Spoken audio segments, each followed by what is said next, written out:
યુદ્ધની પરિસ્થિતિ અને સાવચેતીના ભાગરૂપે જ્યારે લોકોએ શું કરવું જોઈએ એની સમજ આપવા માટે મોરબીમાં મોક ડ્રીલ યોજાઈ હતી। ભારત પાકિસ્તાનનું યુદ્ધ જે ચાલી રહ્યું છે જેની પરિસ્થિતિના ભાગરૂપે ગુજરાતમાં વિવિધ જગ્યાએ મોક ડ્રીલનું આયોજન કરવામાં આવ્યું હતું। ત્યારે મોરબીમાં પણ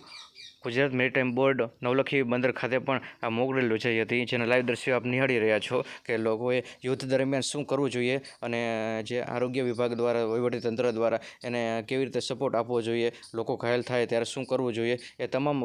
માહિતી વિશેની સમજ આપી હતી। અને જ્યાં જોઈ રહ્યા છો કે આવું આપણે કરવું જોઈએ અને એવું આયોજન જે મોરબીમાં પણ કરવામાં આવ્યું હતું અને રાજ્યમાં વિવિધ જગ્યાએ જે કરવામાં આવ્યું હતું અને રાત્રે બ્લેકઆઉટ પણનું આયોજન પણ કરવામાં આવ્યું હતું। ત્યારે લોકોએ રાષ્ટ્રપ્રેમ જગાડી અને લોકોએ સ્વેચ્છાએ બ્લેકઆઉટ કર્યું હતું અને ઘણા બધા લોકોએ બ્લેકઆઉટ જે નહોતું પણ કર્યું, ઘણા લોકો સુધી માહિતી પણ નહીં પહોંચી હોય, લોકોને સમજણ નહીં હોય કે આવી પરિસ્થિતિમાં શું કરવું જોઈએ, તો ઘણા બધા લોકોએ રાષ્ટ્રપ્રેમ નહોતો દેખાડ્યો એ પણ આપણે જોયું હતું અને ઘણા બધા લોકોએ જે રાષ્ટ્રપ્રેમ દેખાડ્યો એ વિશે સારી કહેવાય અને યુદ્ધની પરિસ્થિતિ આપણે સરકારને પણ આપણે સમર્થન કરવું જોઈએ। નમસ્કાર।